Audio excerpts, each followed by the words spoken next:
right, guys, this is KMKanDrum. This is my Q&A with KMKanDrum, and today I have my first non-drummer sitting down with me. Before I get into that, though, I want to let you guys know that I've done a bunch of other interviews so far, and you can check it out on my YouTube channel. I've made a playlist of them now. I've got enough to make a playlist, actually. So catch those. Make sure to see Earl Bennett was my first one. Jeff Holden was the second. Bill Morehouse the third. Michael Perry was the fourth. Hube 83 Drums was the fifth. And Zach's Drums was the sixth. So today, and also George St. George was the seventh. So I have seven now. It's crazy. But today I am joined with Daron Tanabe. Him and I go way, way back, probably like early 2000s. We've been in quite a few bands together. He's a bassist, and yeah, it's just refreshing to have a non-drummer get a different perspective of the musician's life, I guess. How you doing, Darren? Good. How you doing? Pretty good, man. So you're out See ya. in Los Angeles, California, where I was born and raised, and my stomping ground for a while. How's it going out in LA? Good. A lot of traffic. Yeah. Anything not stereotypical going on in LA? I know that the weather's good, the traffic's bad, but anything Uh, non-stereotypical? um, no. It's actually had some rain this summer. Oh, okay. That's strange. Yeah, man. My Hey, daughter, my how you daughter doing? Sammy. She can't hear you though. I got my Bluetooth in. She said Oh, hello. that's How right. you doing? My buddy Kelly used to be in bands with me. He's interviewing me about music.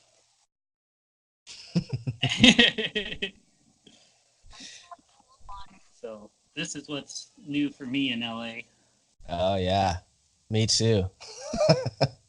Yeah. So yeah, man. I'm missing LA a lot actually. It's actually been raining a lot here during the summer, and it's the weather is not as great obviously as over there.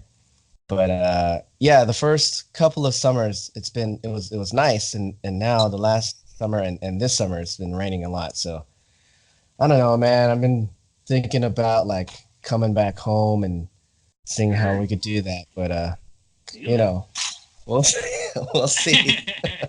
Maybe I'll get like 10,000 followers and start like monetizing on this thing, and I can just move home and not worry about having a job or anything like that. I need more than that living out here. I guess Philly's probably expensive too. Actually, it's not that expensive, man. That's like the it's the only thing they really got going for them. It's how cheap it is out here. Oh, Um, yeah, I mean Philly's okay, but it's not like home. I mean, obviously home is home no matter where you're from, but uh, yeah. being from LA, it's just like after it's so easy to get tired of LA, but when you're gone, uh, you start to miss some of the things, especially like family, of course, and weather and stuff. And there's traffic everywhere. So Yeah. every time I come back, um, the traffic doesn't seem to bother me. It's there, it's always there, but it doesn't seem to bother me so much. Maybe it's because I'm just on vacation. I'm happy. I'm seeing family and stuff, but I don't know. It's not as crazy as it used to be, as I remember it to be. But Yeah. I anyways, don't I don't mind it too much anymore. I just listen to an audiobook or podcast or yeah. something. Yeah, it's kind of like your me time. Yeah. Cool, man. Well, okay, I am going to actually start the questions. I Alright. have a whole list of questions for uh, geared towards bassists. So I'm going to dive into these. I'll ask maybe five or six questions of these, and then we'll go on to the next section. So, Cool. first question I like to ask every musician is, how long have you been playing your instrument, which is the bass? pretty much started, I think, around 16. So, what is that? 13, 29 years, or 23 years? Damn. Yeah, crazy. More than half my life. Yeah. No shit, man. You do play other instruments though as well. You Yeah. play Started guitar. out with started out with guitar, and then we needed a bassist. No one played bass, so I picked it up and stuck with it since. Is that because the older brother played guitar? No, I was in other bands. Older Uh, brother actually tricked me into buying a drum set because he needed a drum set for his band when we were kids. So originally was gonna play drums, never learned. Started with guitar, went to bass. Then I ended up playing drums for a little bit because we needed a drummer, and went back to bass. yeah, I mean you've played drums for my band for the one show that we Yeah, had. on a boat. That was sweet. Yeah, That was yeah, interesting. Rocking around on a boat trying to play, and I'm not even that good to begin with. yeah. I wasn't. I'm not that good on guitar or singing, and I was doing both. I think the only guy that was like good at his instrument was was Dave on bass. Yeah. But you know, we pulled it off. It was fun. That was sweet. So yeah, my second question was actually why not guitar, but you already answered that. So um, what bass do you use? Well, I have another reason for why not guitar. I like bass because I don't Oh, okay. dance, and it's okay. It's acceptable for the bassist to be standing in the corner. That's another good reason, I think. Yeah, that's a pretty Besides, good. besides Flea, most bassists aren't getting too crazy. Oh yeah. So what kind of bass do you use? Music Man. Oh, Music Man. Is there a reason why Music Man over say a P bass or? Well, I found out later, but my brother won a bunch of money in poker and bought it for me Ah, or as a present, and I guess he did the research or something. But then I came to find out I met the bassist of Descendants and talked to him a little bit about bass, and he's like, "Oh, what do you play?" I told him Music Man. He's like, "Ah, you play with a pick." I was like, "Yeah, how do you know?" And he's like, "Those are great for people who play with picks, but they're a little too heavy if you play with your fingers." And I was like, freaking perfect. I play with a pick most of the time. I switch every now and then, but 90% of the time I'm playing with a pick. yeah, that's crazy. I never even really like. Now that I recall, yeah, I always see you with a pick, but it never even dawned Yeah, on me. Huh, that's yeah. interesting. What about your rig? What kind of rig do you have? Mark bass head. I don't know what number. And then a Mark bass cab. A little freaking thing is so sweet. It sounds so good, and it's only like 210s, but it's so light. And I just use that big stage, small stage. In a small room, it's good enough. In a big stage, you're getting mic'd up anyways, so it doesn't matter. It's enough for stage volume. Yeah, cool. But Yeah, so Darren plays in an actually a pretty popular cover band in LA called FM Radio. So if you guys are out and they're playing a show, yeah, you should check it out because they're actually really, really good. All three of them are buddies of mine. And yeah, man, I can't even remember the last time I saw you guys. It must have been at Leo's, which I think is damn, closed down, right? has. Yeah, that's been closed down for years. It's pretty much where we started. Yeah. Started playing there acoustically and said, let's start a band and played a backyard party. A buddy threw, and then just kept going from there. Actually got paid doing covers instead of paying to do originals. Yeah. So for my drumming audience out there, Travis, who's FM Radio's drummer, plays very unorthodox. Like he Yeah. he plays with his right hand on the snare, right, and his left hand is writing everything. He's left-handed, but he plays a regular regular kit, but he plays, left hand hi-hat, right hand snare. And he's got the ride on the left side too, right? Yeah, hangs over the front tom or whatever, first tom. Yeah, it's crazy. Like I remember when we used to share a rehearsal room. Yeah, And I would get up it onto the set. I would be like, "Whoa!" Yeah. But yeah, it's cool, man.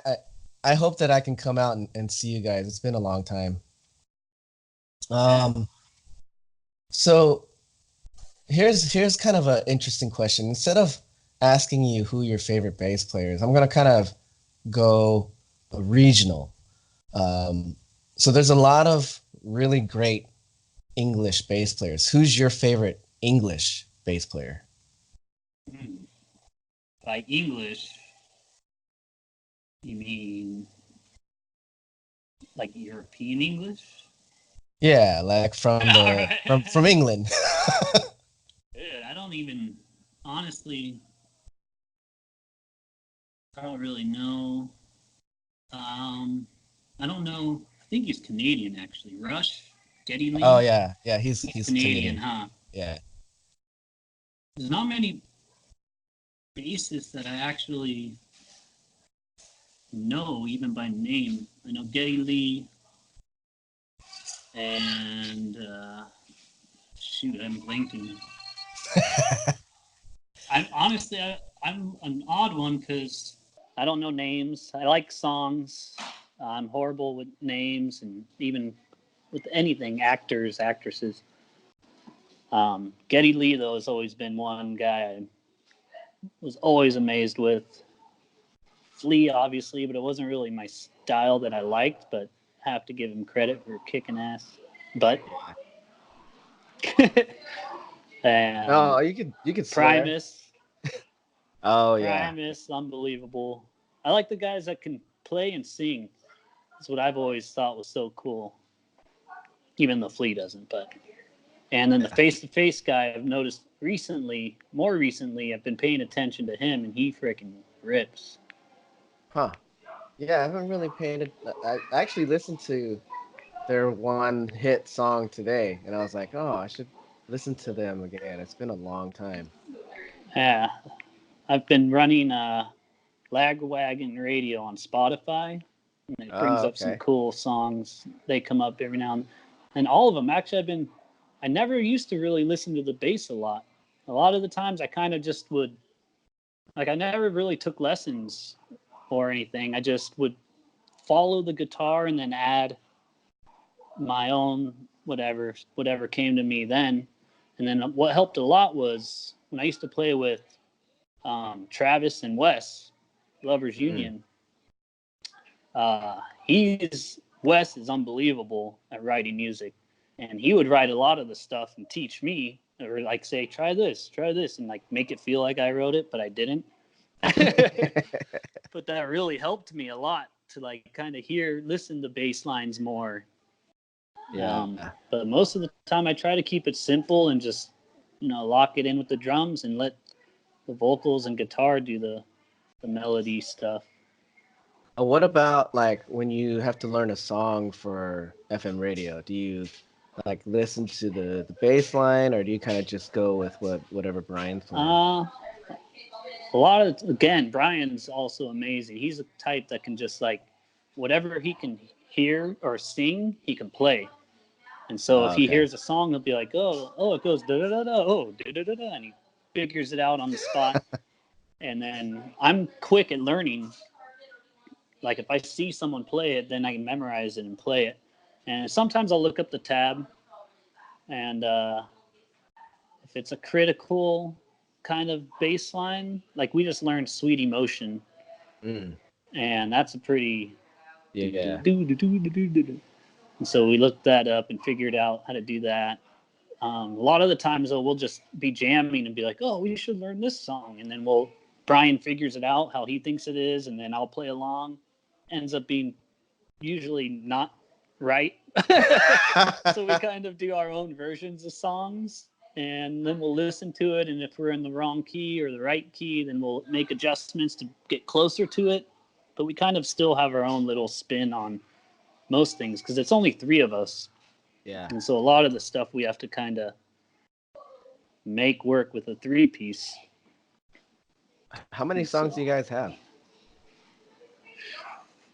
Realistically, that we can play around 80 or so, but over the years, over 200 that we've learned. I think that's what we've counted.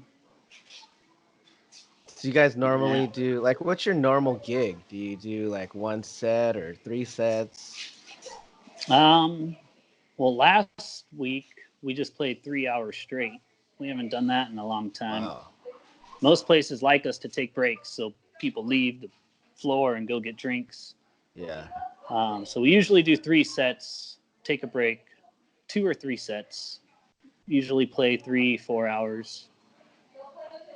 Cool. And then we usually have a set list, but we never follow it. And we put out request lists so people can read a little booklet of songs we do and request songs, and we try to get to them. That's cool. And that's good and bad. Sometimes it's bad. Like one guy might want to hear one song and hundreds of other people don't want to hear it. Yeah. But we always say, or Brian always says, like, if you don't like this song, wait 5 minutes and you might like the next one. So we don't play just one genre. We all kinds of the rock, classic rock, punk rock. You guys ever? Oh, you do play punk stuff? Yeah. Oh, cool. We do some Descendants, No Effects, and Face to Face. Cool. Awesome. Blink, if you call that punk. Yeah. I mean, I guess might as well. It's more punk than anything else. Yeah. Yeah. So here's a question that might actually get you in trouble. Who do you hang out with more, the drummer or the guitarist? That's funny. We make fun of Travis, Fat Cat. We call him Fat Cat, the drummer. We make fun of him all the time because he never hangs out. It's only bandmates with him, and me and the guitarist are friends. I joke around about that all the time with him. We are good friends, but really good friends. I've known him since 2nd grade, the drummer. Yeah. So we're like brothers, but I joke around. He's got a family. I have a family. It's hard to hang out sometimes. Yeah. And Brian doesn't have a family, but we hang out more as friends than me and the drummer. Cool. Okay, so let's see. Last question on the bass. Would you rather be on stage or in the studio? On stage. Yeah. I think. Yeah. When's the last time you've been in the studio? Recording your songs. It wasn't a studio. It was garage band in my living room. Cool, man. Other than that, I have no idea. I don't remember last time I was actually in the studio. Wow. I don't know. Where? Just Sean's house. He's got a little studio. We still every now and then we'll do some stuff. Originals. Where do we record Beggar's Ride stuff? I know one session was at Trujillo's house. Yeah. And then we did a bunch of stuff at your guys' house. Yeah, but that wasn't the main album. I thought Trujillo did all. I think he did all of it, but I'm not. I can't remember. I don't think it was all at his place. I thought we did it somewhere else too. Oh, and gave it to him, and he mixed it or something. Shoot, I don't remember. When was that? Was that like? I've been trying to figure out. Like, it had to have been like 2002 or 2003. Yeah. Around, like, I'd say around 2002 to 4. Had to be. Yeah. Or FM radios, we think started in 2008. And before that, we were playing Kerosene. Kerosene. And we did Kabuki Mono also. Yeah. That was That was when I before moved back. Kerosene. Yeah, I moved back to LA in 2006, at the end of 2006. So that was And then Kabuki. yeah. Yeah, I started playing. Well, at first I started playing with the Mormons, and then I don't know how like we got reconnected, but it was like when we did get reconnected, it was Kabuki Mono, and then Yeah. Kerosene. I think I hit you up to see what you're doing. Mm. And it was funny because I think Kabuki uh, rehearsed at the same that same ABC studios Yeah. as the Mormons. It's just different rooms, but it was just like funny how that all worked out. Um, but yeah, I was trying to remember like when the last time you were in the studio, at least as far as us two, and I think it was Yeah. probably like at Mike Trujillo's house. Yeah. Yeah, I'm gonna put a link actually to. I think we can get you can buy Beggar's Ride on Apple Music or iTunes Yeah. or whatever. I think Joey put it on there. Oh, really? Or no, Wes's dad did, I think. Oh, that's cool. Yeah, I think he put it on there. Yeah, so Joey anyone put listening, the other stuff. What was that other band I was in with him? I don't remember. Out of Gray. oh, you were in Out of Gray. I was in Out Yeah, of the Gray end. too. Like, yeah, we were Oh yeah, all we were. together. Yeah. Yeah. So that was the last thing. That was after Baker's Ride. So that was the studio up in like Santa That's the one I was Clarita. confusing. Yeah, I was confusing Okay. that with the Baker's Ride. Ah, That's what was the last thing we did then. yeah. That studio was awesome. That Yeah. dude like knew his shit. Yeah, that board was insane. Yeah. And his he had a black DW kit that sounded amazing, man. Yeah. Um, cool. Okay. Well, let's move on. I'm gonna do this section that I call job related questions. I know Nice. you own your own business, but for the next 10 minutes or so, pretend like you don't have a job and you're coming to me for a job, and I'm gonna be interviewing you. All right. So, okay, Mr. Tanabe, tell me some of your strengths. Think I'm a nice guy, honest. I would say trustworthy, loyal, hardworking. I like to think I'm all of those. Team player. I think I'm a good team Nice. player. Not really a leader, but I can at least somewhat lead if I need to. I'd rather not. You're more like a lead by example type of guy. Yeah, I think so. Rather, I don't like ordering people what to do, but I'll they followed what I was doing, or yeah, I think that I'm kind of a lead now in what I do, and I think I'm a good teacher in that aspect of it. I have patience, Yeah. but I don't like telling people go do this, go do that, in that kind of manner. Well, what about weaknesses? Do you have any weaknesses? Um, Sleep in sometimes. Might be late. Wow, you'd actually tell that to an employer? No, forgot what I was talking about here. Uh, I'm short. That's So a I'm thinking, weakness? yeah, with my job, because I put Oh up yeah. graphics. So it depends what kind of job am I interviewing for to explain my um weaknesses for that job. actually, okay, so here's a question that will answer that question, and then you can answer every question following that answer. What's your dream job? um, I've been wanting to, I don't know that's my dream job, but passion I have right now is I want to work on, I have an idea for a homeless situation. Oh. And it's kind of an idea. I want to talk to a few different people about it, start a nonprofit.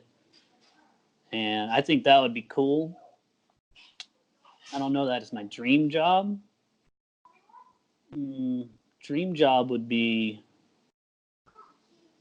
getting paid, making YouTube videos so I can travel with my daughter. And is that something that you're actually working on? Not really. I started a little channel for her and wanting to get her to come up with her own stuff eventually. But it's called Fun World of Sammy's. Oh. And it's just stuff that she's doing like throughout her day? Yeah. I've been debating if I want to actually show her face, so I haven't shown her face yet. Yeah. That's kind of a toss-up for me. But if I could, ideally, I want to just like 24/7 videotape her because she's freaking hilarious. Some of the things she says and does, and we go on these trips, like we just went on to Great Wolf Lodge and Legoland out here, and it'd be cool to just videotape her and then learn how to edit it and cut it up and all that kind of stuff. But I don't know if I want to show her and expose her to this crazy world. Yeah, I mean, that's a legitimate concern, and you know, like I'm gonna say something a little bit. I don't know. People can probably take this as being racist, but my baby is one, your baby is one. So like, I think that half Asian or Asian and white babies are like, to me, the best looking babies out Yeah. there. Not that any, like every other baby, like every other race and mix and whatever. I think has mixed babies, just in general, Yeah. but Asian babies, when they're babies, are the cutest. So yeah, I feel you, man. I take video of Hana all the time and pictures and whatnot. And Colleen, my wife, she's so proud of her. She wants to show her all the time, and she'll show the videos at work, and I'm like, babe, just like be careful, don't like who you show it to. Like I know like people at work, they're not gonna like do anything or whatever, but one of these days you're gonna show it to somebody that you wish you hadn't shown it to. And it's just, it's like when you put it on the internet, it's there forever. And that's just something you've got. It's like a tattoo, right? You get a tattoo, it's there forever. You got to really think about the tattoo before you get it. I know. So yeah, I feel you, man. So I don't know yet. So yeah, let's do a couple of more job related questions, and you can answer the question as if you were interviewing for your dream job.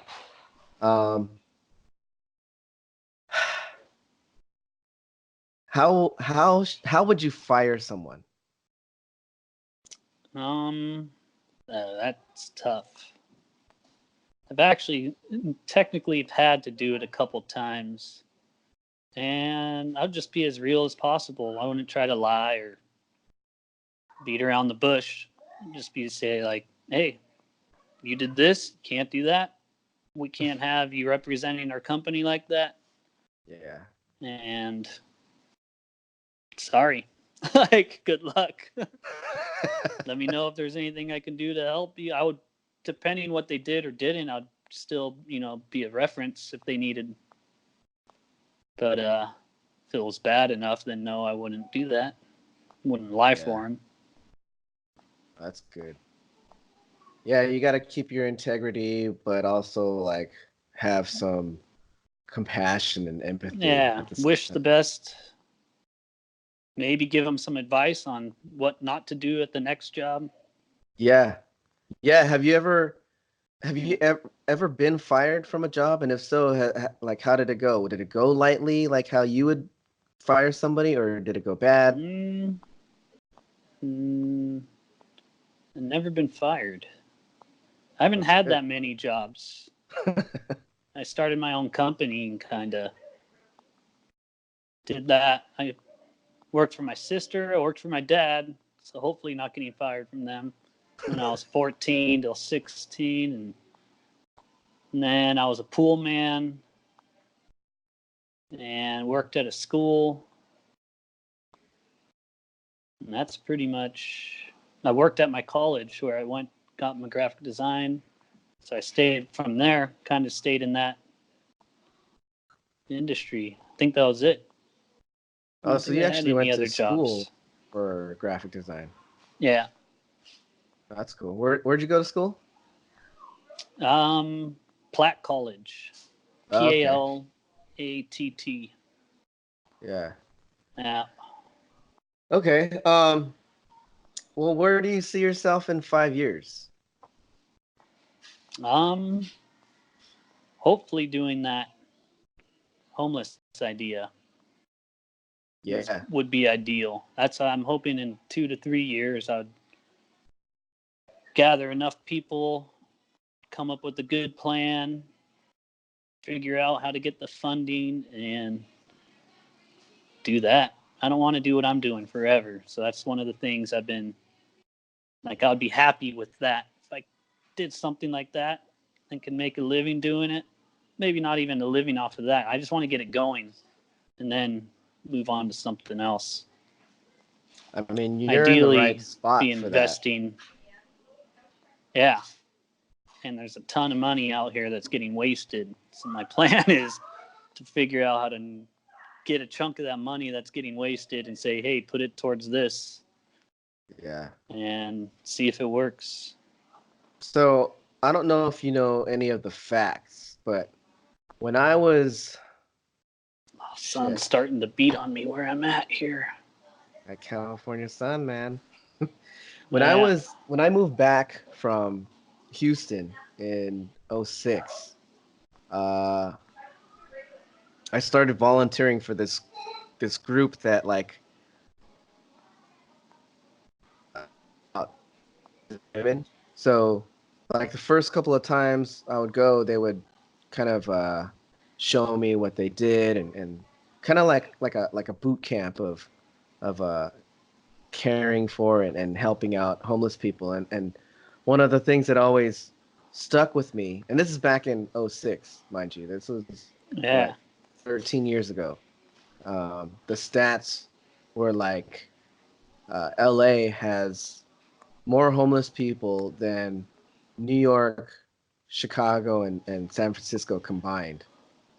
And I can only imagine that it's gotten way worse because now when I fly back, I mean they're on the overpasses, they're like all over the place. It's insane. Yeah, it's crazy. So like I mean, obviously you can't even go very far in the city without it being in the forefront of your mind. Like in Philly, there's homeless people, but they're kind of like you could go about your day and not see a homeless person, or you might see one or two and it kind of just is like in the back of your mind or whatever. It's not like a conscious thing.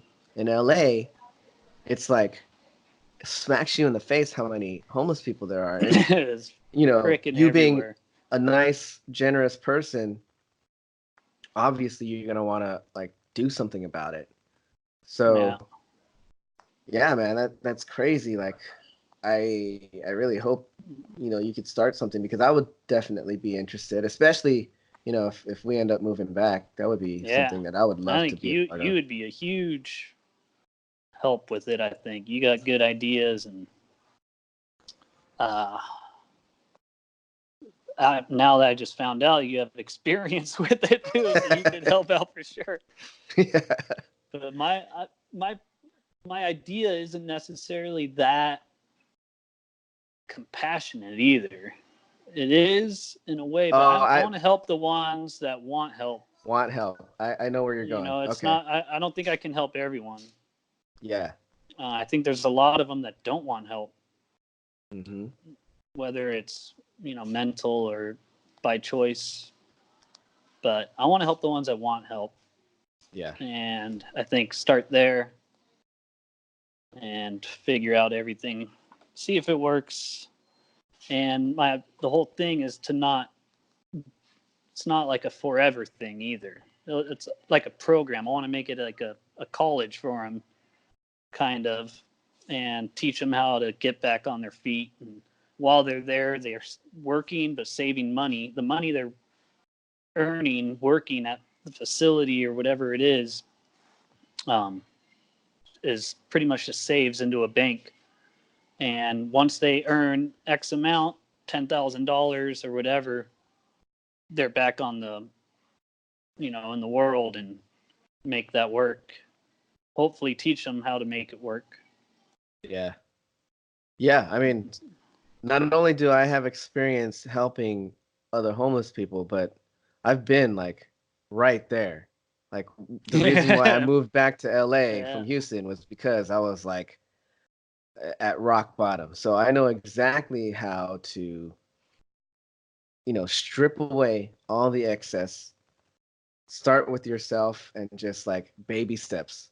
It really is baby steps. When you hit rock bottom and you're getting rejected at food lines, you're getting your car repoed, you're getting credit cards closed off, and you're in check systems, which not a lot of people know about. Like if you don't manage your bank account right, and you have like all these different balances, negative balances and whatnot, they'll shut your bank account down, but they'll also put you in check systems, which is basically the same as like getting your car repoed or your house taken away, and you can't open a bank account for 7 years.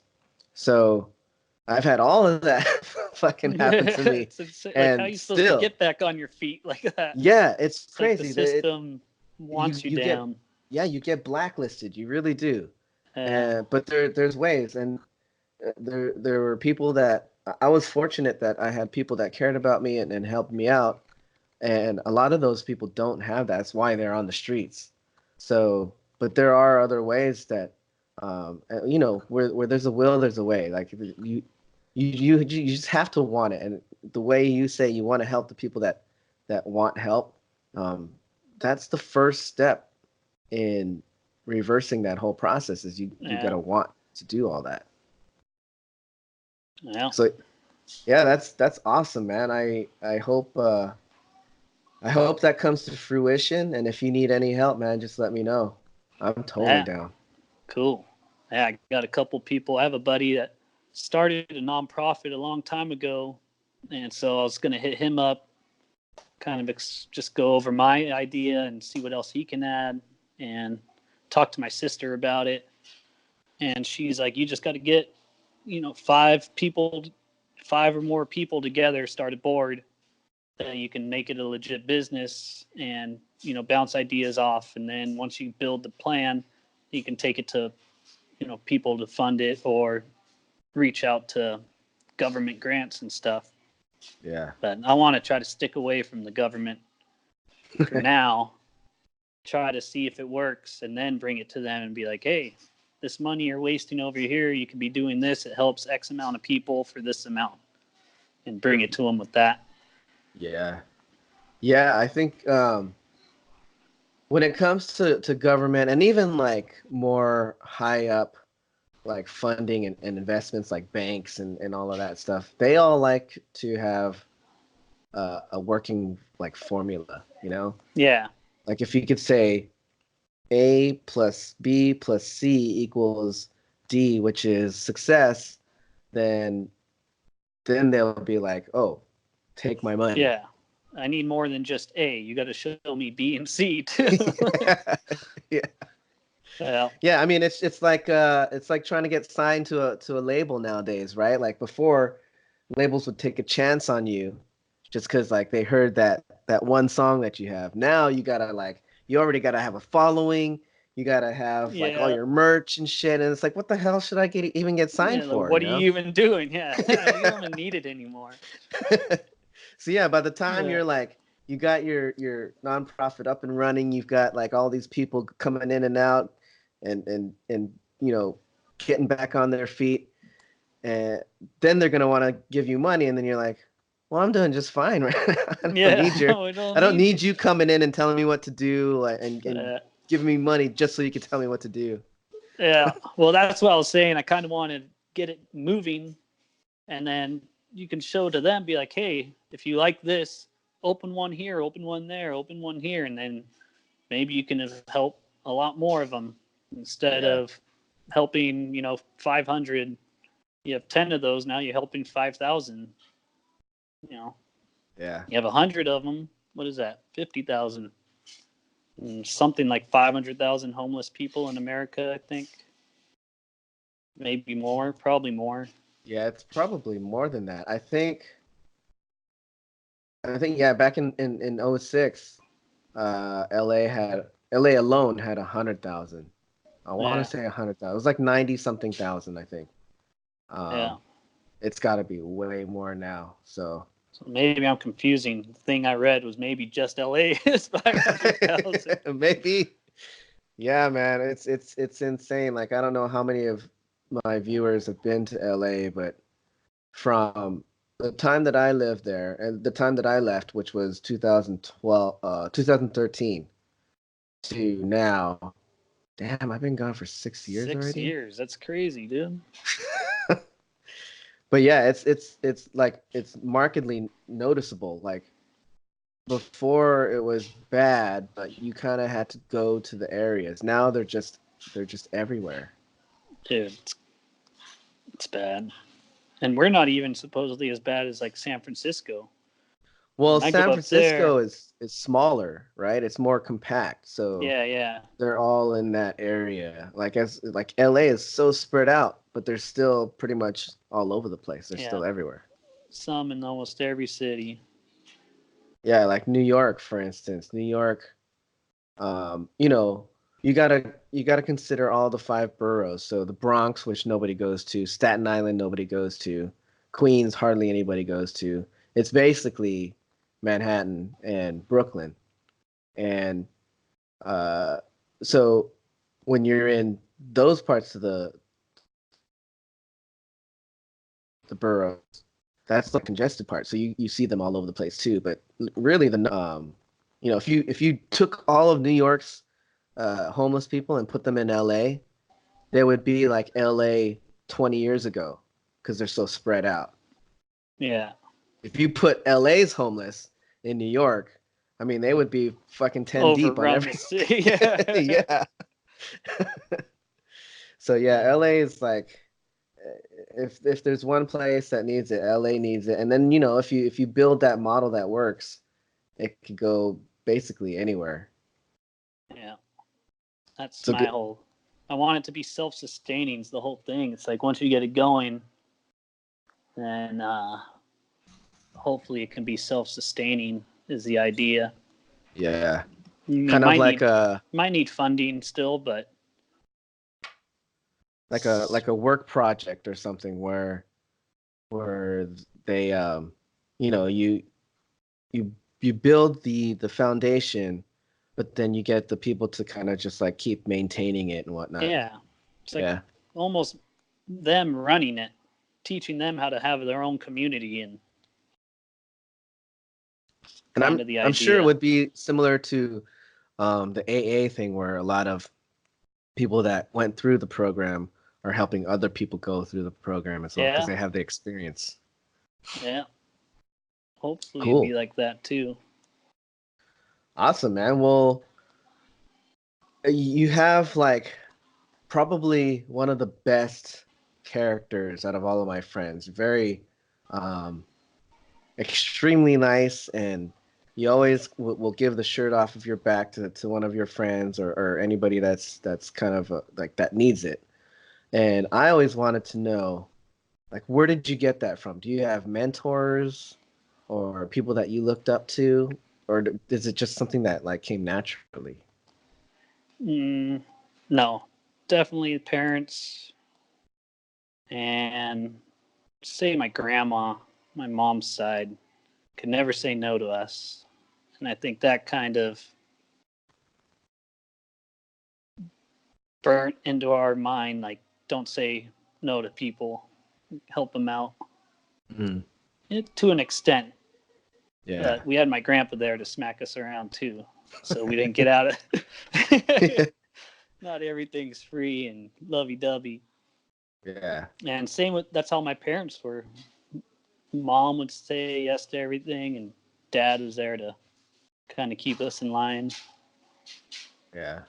So I think that's where it comes from. Cool. And you know, like the coolest thing about that question is most of the people that I've asked that so far, um, they haven't been answering like movie stars or rock stars or anything. It's usually more Yeah, personal, people that have like helped them in their personal life, and I love that. I love that people are willing to give props to their parents or their teachers or whatnot, and not some like fake movie star or something. It's so cool. I love the answers that I get when I'm doing these interviews, because it's a lot different than even what I would imagine. And it's so refreshing sometimes to talk to people, to actually talk to people, and not like just message them on Facebook or something. The kind of yeah, conversations that happen are a lot different than what I see on social media. It's just really refreshing, and I hope that it comes across in these interviews that I'm doing. That sometimes you just have to like pick up the phone and talk to the people that you know, rather than just like yeah, staring at the screen. yeah. Or Um, even this is cool. I pretty much feel like I'm hanging out talking. I yeah, don't I do mean this that's this often. this is the whole like the whole premise is to just like Yeah, for the people that I already know, like you, is to just hang out and talk. Joey, Gabber, and we have our podcast, and it's basically us just bullshitting. yeah. I And, was and listening to it. I started listening to it again like the other week. I was gonna call you up. I didn't know if you guys are still doing that or not. yeah, he's But he's actually in LA right now.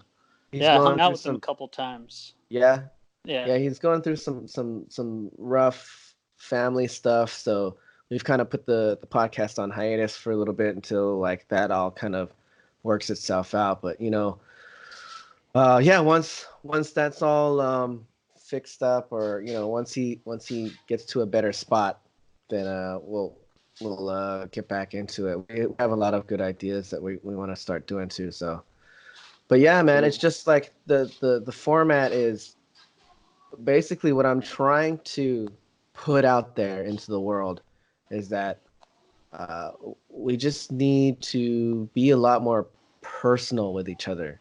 I feel like the more technology is advancing, the more we're kind of just shutting off and shutting out people. And I want to show that if you have just like normal conversations, it doesn't matter like what you believe or all of the things that are going on in the world right now. You can have a normal conversation with somebody, and that's okay. You don't have to talk about like pressing issues in the world. Basically, what it all boils down to, and what we're talking about with this homeless thing and whatnot, is you have to pay more attention to what's your immediate surroundings, because those are the things that you can control best. You Yeah, know, once once you have that down, then start worrying about the things that are a little bit outside of your bubble. But most people are so fixated on what's going on like on a global scale or a national scale or whatever, and they yeah, tend to forget that you have close ones that are that want to talk to you and want to have relationships with you, and you kind of take that for granted. So I'm trying not to take that for granted, in that I'm lucky that I have a lot of friends and family that want to hang out with me and spend time with me, and I want to do that as much as possible. And I'd rather do that than try to, I don't know, I don't even know what, like get on Twitter and go into that rabbit hole with politics and all of that shit. It's yeah, just it's toxic. It really is. It makes you feel like angry and hate the world, and there's no need for it. yeah. So I love that you have those ideas. I think it's awesome, and I really want to see them come to fruition. So with that said, Okay, so this section is the fun section, but I know that you're happily married. So rather than call these speed dating questions, I'm gonna just call them speed get to know you questions. So I'm just gonna shoot off a bunch of fun, interesting questions that people can get to know you better, and Cool. yeah, just have fun with them. One word answers are fine. 100 word answers are fine as well. So it's up to you. Okay, are you a meat eater or a vegetarian? Me, Yeah. Uh, do you do you like to give or get massages? both. Okay. More get. Yeah. uh, do you take hot baths or showers? Showers. You know, I've asked this question a couple of times, and not once has a guy said a bath. So I'm waiting for the one guy that, that answers bath. I really want to know why. Because I take showers too. I haven't been in the bathtub in Oh, forever, man. you might when you start giving your baby baths. That's the only time I've taken baths. Oh, okay. Yeah. Yeah, I can see that. Okay. Beer or wine? Uh, tough. I just started drinking wine a little while ago from drinking beer because maybe it's better for you. Kind of started teetering to beer again, but lately I drink wine. I prefer beer. You got a favorite?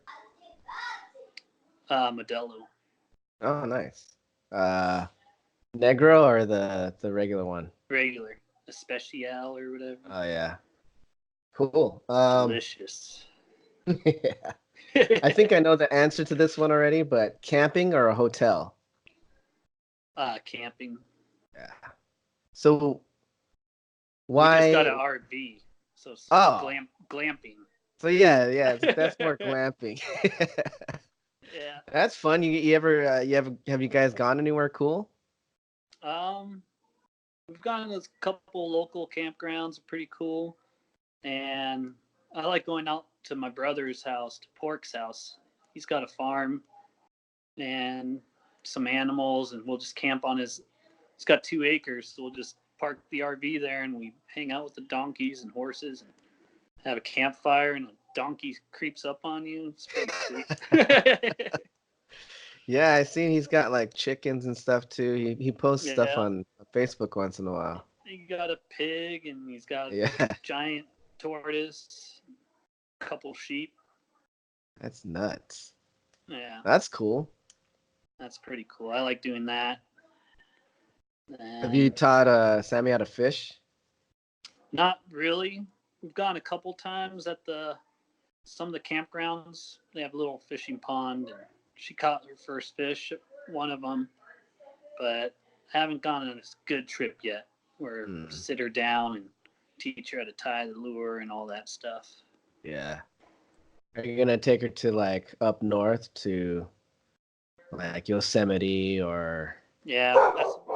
Hey, we want to do that. Sorry, Rody. Nope. Hold on, idiot. That's Sorry about actually my that. next question. Dogs or cats? Dogs. We have both. The dogs Okay. for sure are Yeah. way better.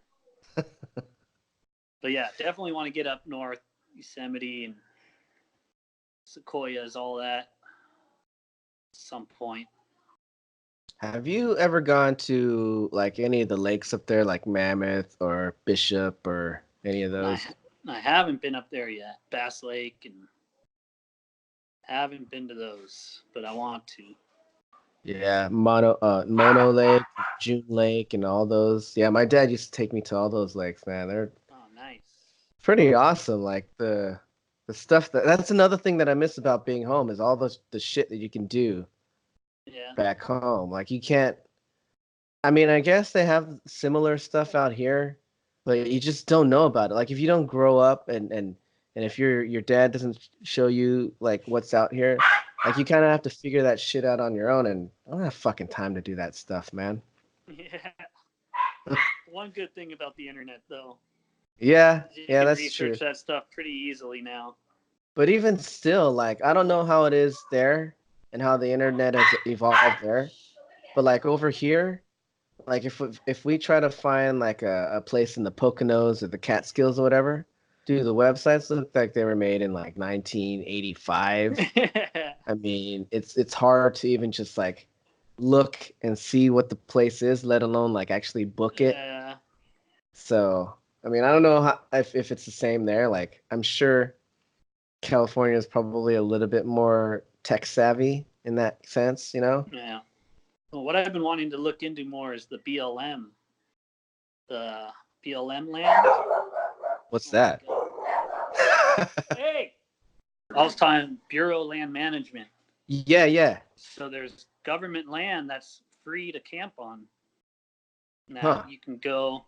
I think there's designated spots for RVs, or there's actually like some kind of hookups. But then other parts, I think you could just camp wherever. There's some places that have pits, but you gotta like. There's a lot to learn about it. I think on like restrictions. You can't have fires in some spots and stuff like that. You can only stay in one area for like 14 days or something, but I'm not going to do that. And then you have to move a couple miles. But it's free and it's pretty sweet. I need to learn more about it. You can Is go to that some cool, secluded places like that. is that like throughout the country or is that just California? Uh, Throughout the country, I think. Pretty Oh, sure. yeah, that's cool. Huh. Yeah, I never even heard of that. Well, how did you Yeah. hear about it? Just from when I bought this RV and been learning about the RV, and you go to these RV forums and people talking about it on that. And Yeah. I was like, what? What is this?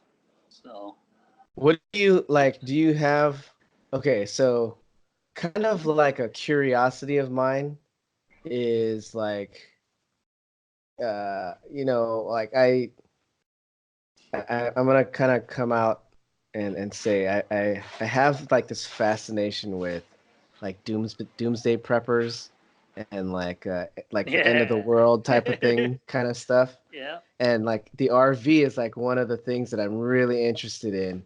And I want to know if you like keep anything in your RV that like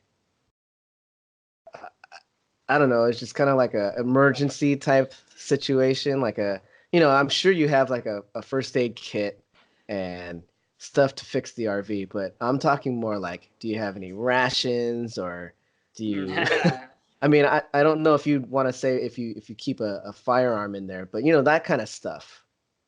yeah. It's pretty much ready to go. I do want to buy. I am kind of a prepper in a way that like I think it's good to be prepared. That's Yeah. what prepper is. Yeah. So I do want to buy one of those packages that's like, food for X amount of days for 10 years or something like that. I think it's good to have that stuff.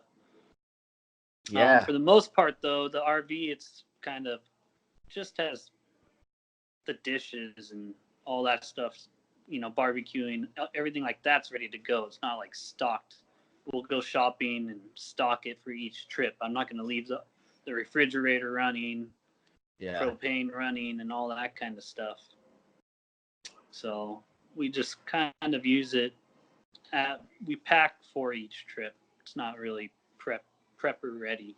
Yeah. Should be though. That's kind of my thing. Like I'm trying to I'm hoping that our next move because I don't feel like Philly is our like home, our forever place. So Yeah. I'm trying to make it so that our next move is our like forever move. And in that somewhere I want to like have some kind of like prep going on. Now, I don't know if it's going to be a shed or like a basement type thing, but I know that like in Philly, you can't have land. It's all like everyone is like up. Like I'm in a row home, so it's like 4 stories, but like really Yeah. thin. And places like LA or there's places more towards the middle of the country where you can have a lot more space, and you can do a lot more with your land than say here in Philly. So yeah, man, we've been looking at different parts of the country and whatnot, and yeah, my dream is just to have like a like a shed or something, and just like Yeah. kind of store some shit in there. I mean, Yeah. I I can't would say too say, much because you don't want people to find you or anything. ideally underground, Yeah. stay cool, naturally stay cool, especially out here. It gets freaking hot. Yeah, I mean, I don't know if I've like geeked out. I've actually gone on YouTube and looked at like doomsday like underground sheds. They got sheds that are like um that'll shield you from different types of radiation in case there's like nuclear bombs and shit. It's Yeah. crazy. I mean, it's cool. I learned about that a while ago. I forget, but the radiation's weird. Like I think underground you're fine. Like mountains block you from it, Mm. and a lot of people think I'll sit in my car, but a car doesn't block you from it. And so I think getting indoors is the best. Like you want to get separated by concrete, Okay. and so I think a concrete building, if I remember right when I was reading about it, like a center of a concrete building is better. They're the one of the best places you can get, and I think underground is ideal. Huh. So I think land blocks you from it. But yeah, I've been wanting to do that. Buy like a storage container and bury it or something like that. Yeah.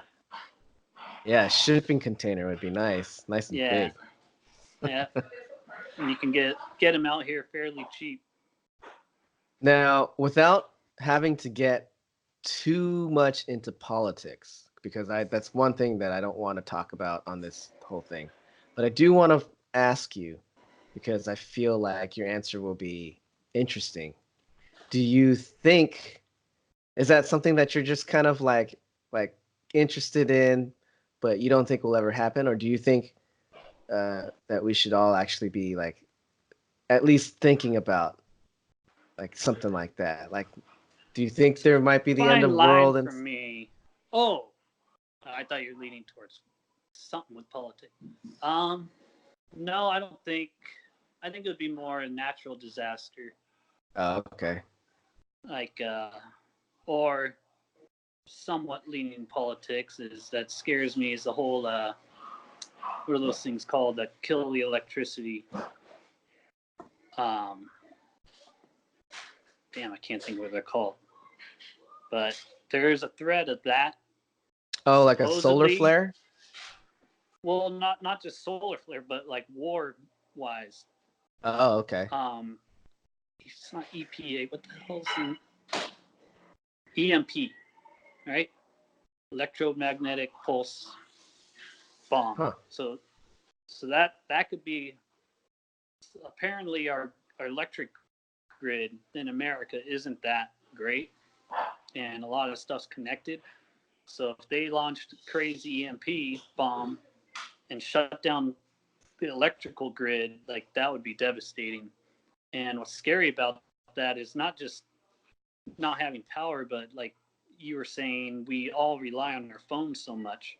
So like you can't just call and be like, "Are you safe? Are you okay?" And it's one of the prepping things I was trying to do with my buddies a while ago is like have a meeting spot. Like if this happened, all meet here so we can figure out a game plan and make sure everyone's safe and something like that because we take for granted, I think, phones, how easy it is to get a hold of people now. And so that's, I think, pretty realistic and can happen is the whole, even if it's not an EMP, but them hacking the grid, Hmm. someone hacking the grid, I think is possible. And side notes, another thing that scares me about like automated cars is like that's just to me setting up for failure. A hacker's going to get in there and freaking cause the biggest freaking traffic accident, mass death ever to occur. So you're not a proponent of the electric automated car. I'm scared of it.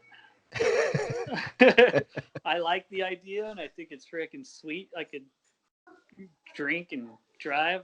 Yeah. I could do work.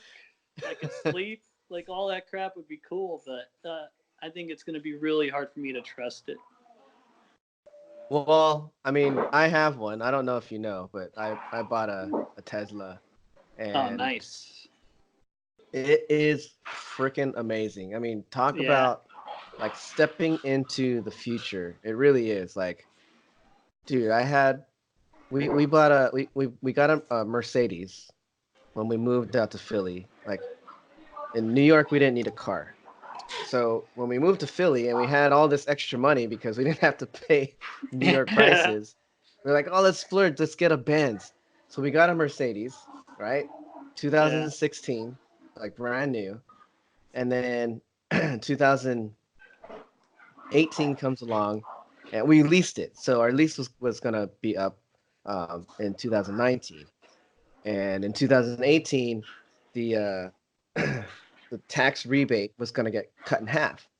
So I was like, oh, we should go look at the Teslas before the tax rebate cuts in half. Yeah. And so not only is the Model 3, the one that we got, the one of the fastest cars that are out right now, it's also the safest car out. So it has 5-star ratings across the board in every test that it's ever had. No other car can say that, not even other Teslas. So obviously, my wife, who was pregnant at the time, is like, well, yeah, we got to get the safest car for our baby. Yeah. So we got it. And literally, I think from the time that we bought it to the time that our Mercedes lease was up was 6 months. And I think we drove the Mercedes twice. That's how like amazing this car is. But to your point, whenever I do use the autopilot, which isn't even like full self-driving yet, the autopilot version, yeah, man, it like there's certain things that like if you come to one lane and it splits into 2 lanes, it like freaks out. It doesn't know what to do, and Oh. usually it'll pick the wrong thing. Like Yeah. it's weird. It doesn't just pick the same thing each time. Like You I'll can't come to tell it. it to do the opposite. Like program it. Whatever you think to do the opposite. Yeah, exactly. But like I swear, like I'll come to an off ramp, for instance, and usually it's supposed to just shut off. It's supposed to say, okay, autopilot is turning off in X amount of feet or whatever. You got to take the wheel. But sometimes it doesn't, and I'll be coming to an off ramp that I want to get off, and it'll try to steer me back onto the freeway. And other times, Yeah. like I want to stay on the freeway, or they call it highways out here. It's another crazy thing about Yeah. but yeah, if I want to stay on the highway, sometimes it'll try to make me get off. It's like it's weird. It's not consistent. So the whole trusting part, I feel like there's a long way to go before all that stuff's Yeah. like figured out.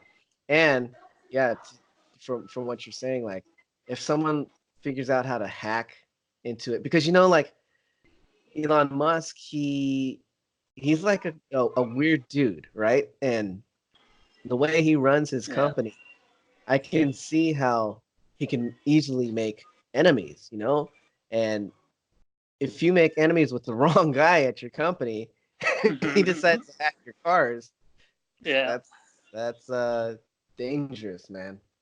Yeah. I don't think it would be that. I'm thinking more later, like 10, 20 years down the road when it's a big system. And like I don't think it's that far away because I read a thing about 5G, and with that, Uh, when that's possible, that's gonna up the game of everything, yeah. and it's gonna give them the ability to do all these kinds of things, and it's gonna have. It's not a question of if, it's when. Like that's all gonna happen. And so that's like whatever, if there's terrorism or like that kind of thing, or just some stupid kid that's freaking smart and feels like he wants to cause some mass destruction, hacks that grid, not necessarily just Tesla, like whatever this comes up later on when there's more cars on the road that are automated than not, like can cause some serious problems. Some people are gonna be able to hack into that crap if they want to. Yeah, I mean, I would That, imagine like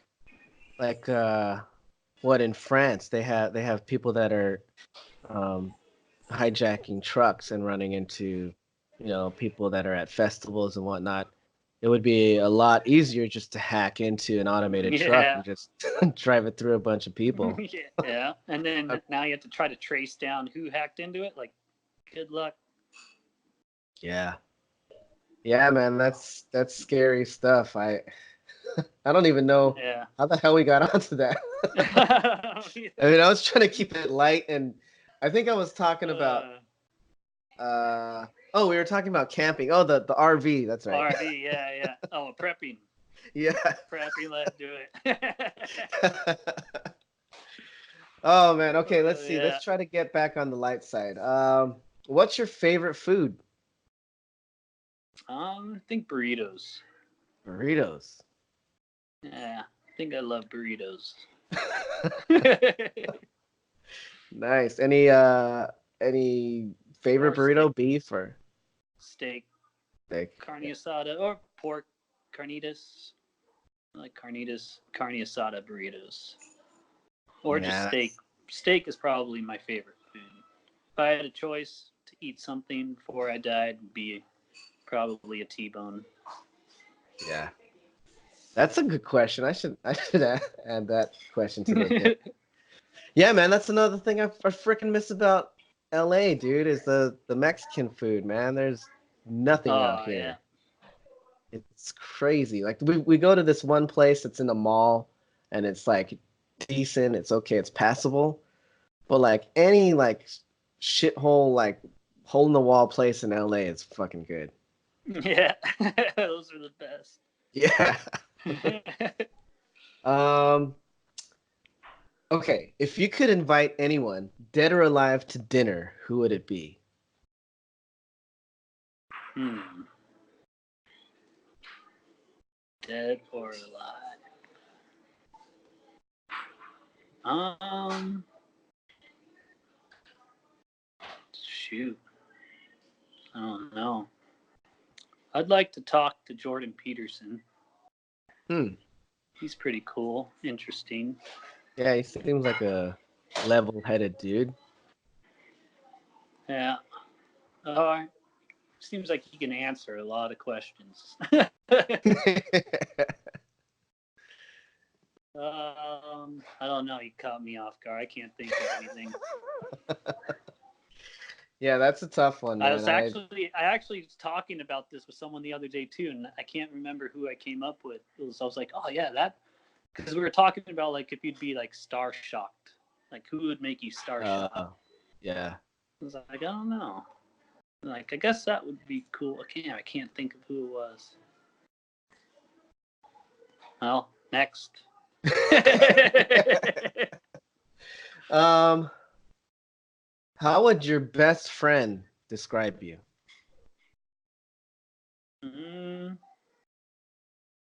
Think like you did earlier. Hmm. Okay. Generous and shirt off my back. Yeah. Yeah, that's pretty much. I mean, there's not too many nicer guys than you out there. Like, Thanks, man. you know, when we were in, what was it? When you and Scene came out to New York when I was out there. Like that was something that I know like you were out there for work as well too, right? Yeah.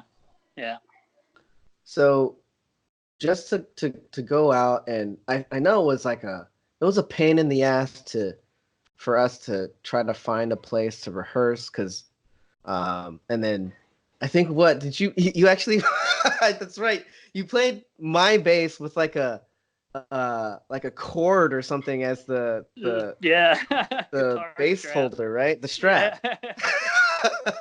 Yeah. Yeah, I remember it was just like the worst.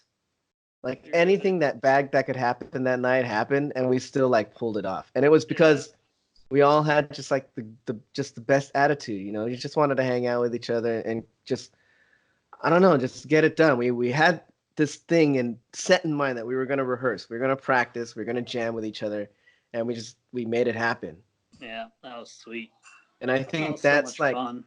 yeah, dude, that goes um to show what type of character you have is just like you know, easily any one of us could have been just like, oh fuck it, this is like bullshit, fuck this whole thing. But no, we were all just like, no, let's do it, let's do it. It's and that's part of like, yeah, it just goes to show like your character. You're always like positive.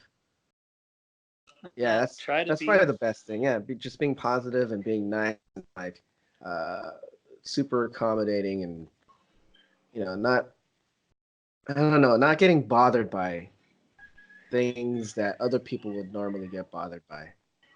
Yeah, I think that is. I've been trying to, because I try to talk to people who do get stressed out over meaningless things, in my opinion, and I don't know how to like teach that. So Mm. they're like, I don't know how you do it. And I'm like, I don't know either. Just don't freaking worry about meaningless crap. Like, there's a lot more important things in life than. Yeah. Uh, it's like we have to work with a lot of different people, and some people don't work together well. And I'm like, but I can work with them fine. Why can't Yeah. you? Yeah. And they're like, it just doesn't work. It doesn't matter. That's you. This is me. And I'm like, all right, I guess.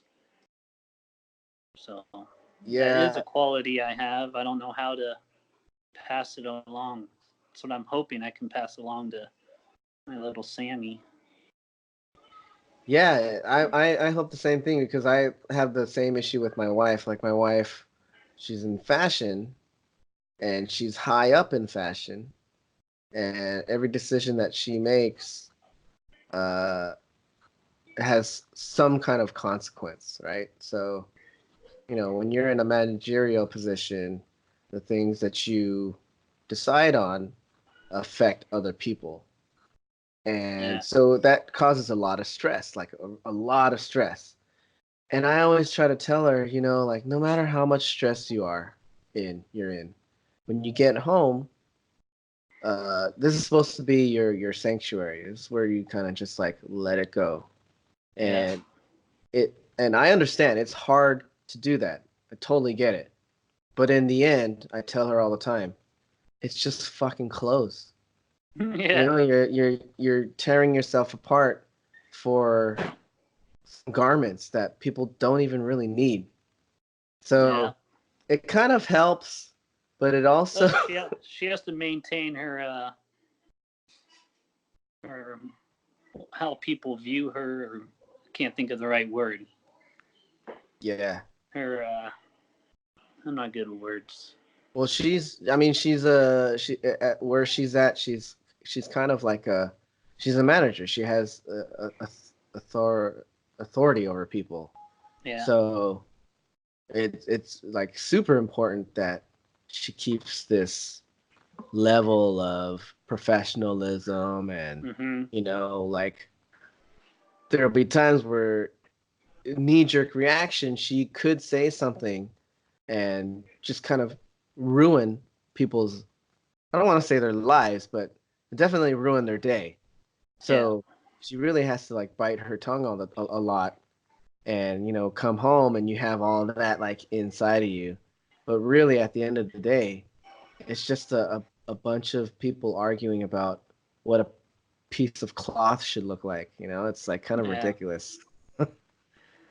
I've So I heard lately. I heard. Damn, I want to give credit to who I heard it from, but I can't remember. But it was genius, and I want to say it was like Henry Ford, I think, said it. Damn, I've been learning so many things lately. I'm just confused. But the whole thing was that a, a person can desire thousands of things, but a sick man only desires one. Mm. And it's like when you're sick, all you care about is like, I just want to be better. And so like if you start from there, it's like as long as you're not sick, then you're already ahead in the game. Yeah. Yeah. Everything else on top of that is, cherry on the cake. So Have you I ever think that's heard of Maslow's hierarchy of needs? no, I don't think so. So it's basically Maslow came up with uh, this. It's I don't know what you call it. It's just like it's a diagram, I guess, and basically it's a pyramid, and it starts with your basic needs. So your basic needs are kind of like what you said. Like if you're sick, all you care about is getting well. So your Yeah. basic needs are like food, being able to breathe, like those types of things. Like if Yeah. you can't breathe, all you want to do is breathe. If you can't eat, Yeah. if you're hungry, all you want to do is eat. It's very simple, very plain and Yeah. simple. You got to take care of yourself first, right? Then once you're taken care of, and it's like, oh, I don't have any problems anymore. I need problems. I need Yeah. problems because I don't have any problems. So what do you do next? Is you look for somebody to share your life with, right? Like whether it's a girlfriend or a wife or whatever. Um, you know, most of the time it's good, but along with that comes added problems, right? You have to provide for this person, or they have to provide for you, or whatever. You have to coexist with this person. So now you got to figure out a whole new set of problems that don't really Yeah. necessarily have to do with you and your basic needs. They're kind of like in a different um, part of your life. So then you got all those figured out. You guys coexist together. You're a good team, whatever.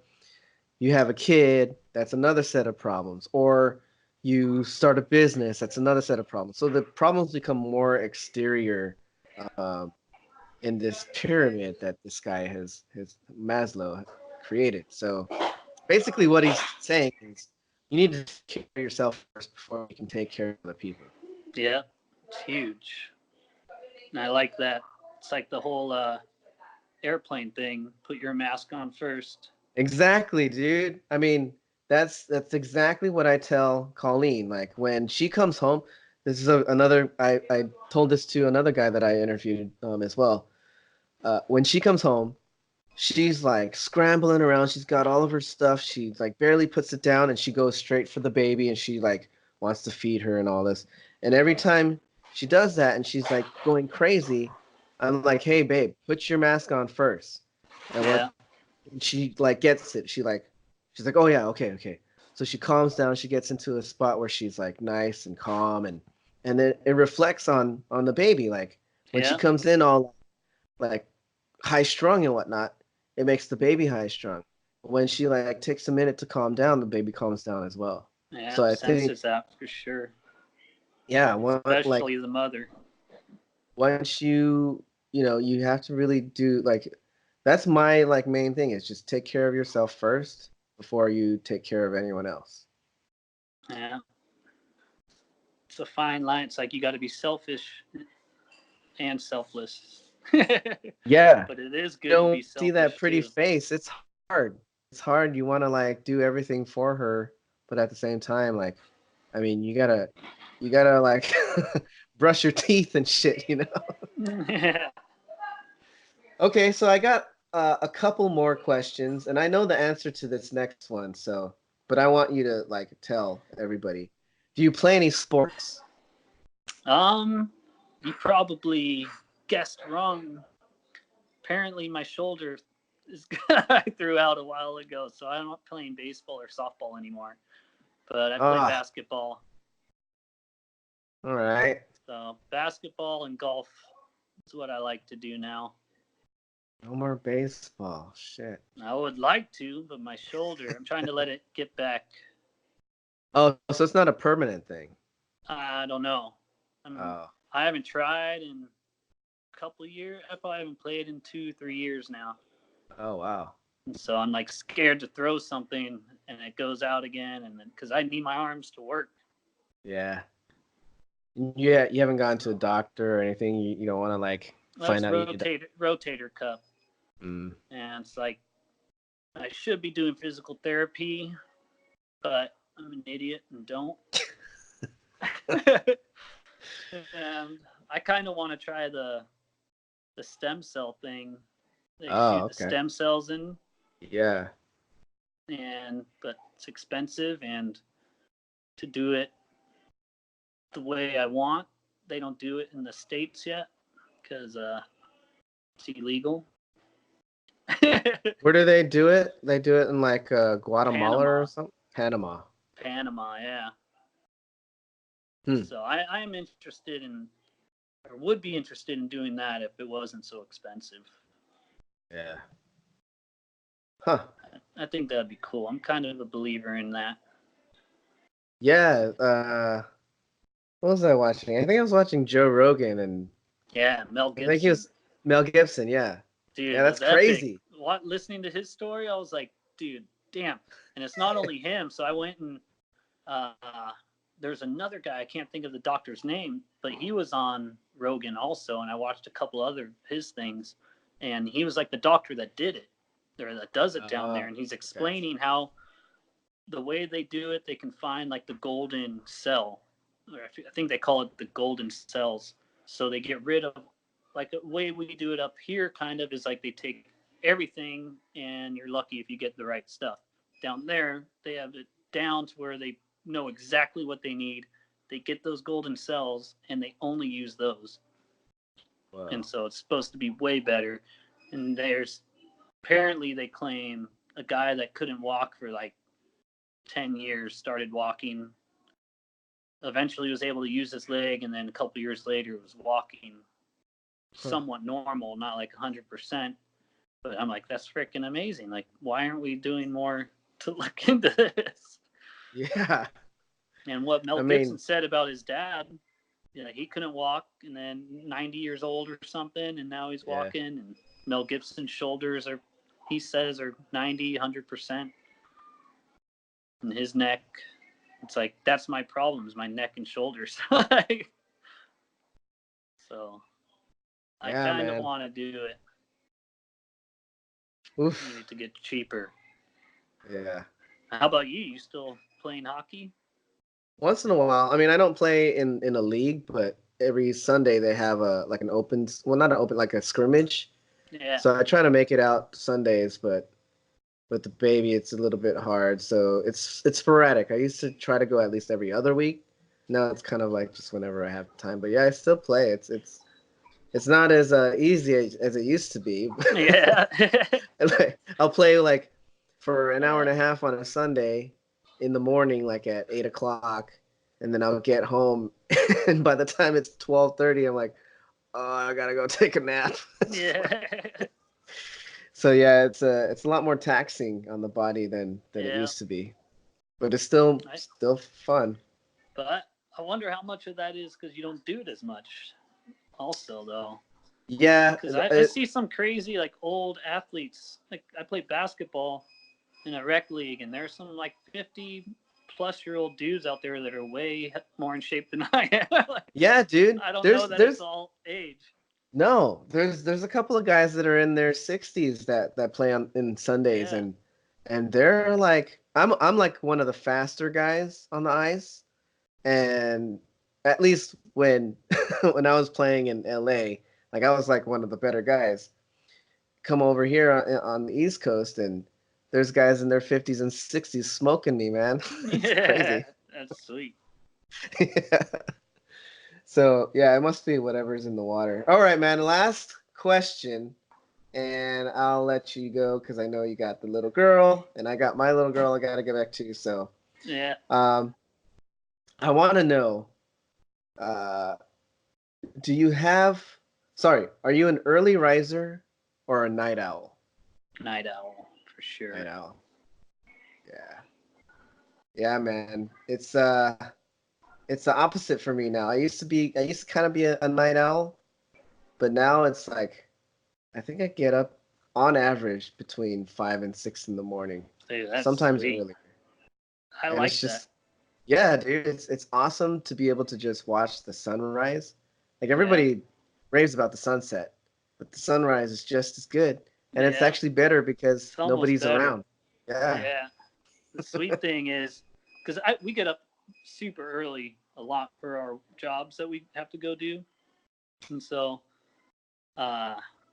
that's sweet when you get up that early and 10 o'clock, 11 o'clock rolls around, you've already had a full day and the day's half over. Like, Yeah. I've already done like a full job and then it's still morning, early afternoon. Like, I can go golf, I can go do whatever still, and my job's done. Yeah. I do like getting up early, but I'm not a morning person. I don't. After I get up, like a half an hour after I get up, I'm fine. But getting up is hard. Yeah. I mean, I just love it. I love the only time I don't love getting up early is when I have those like 6 o'clock flights that I have to like you have to be like at the airport at 4 o'clock, which means you have to get up at 3 o'clock. And it's like I normally go to bed at like 11, but when you have a flight that early, you have to like force yourself to get to bed at like 9, 10 at the latest. Yeah. And then like when I do that, I'm just like sitting there like can't go to sleep. Yeah. And then you wake up and you're like you have that weird feeling and your mouth is all fucked up. That's the only time I don't like waking up early. Every other time I'm like I'll just like wake up and I'm like, okay, let's get some shit done. Yeah, And then that's cool. I get some shit done. And yeah, it's still like 3 in the afternoon. You still got the whole rest of the afternoon and the evening to mess around and do whatever. Yeah. Cool, man.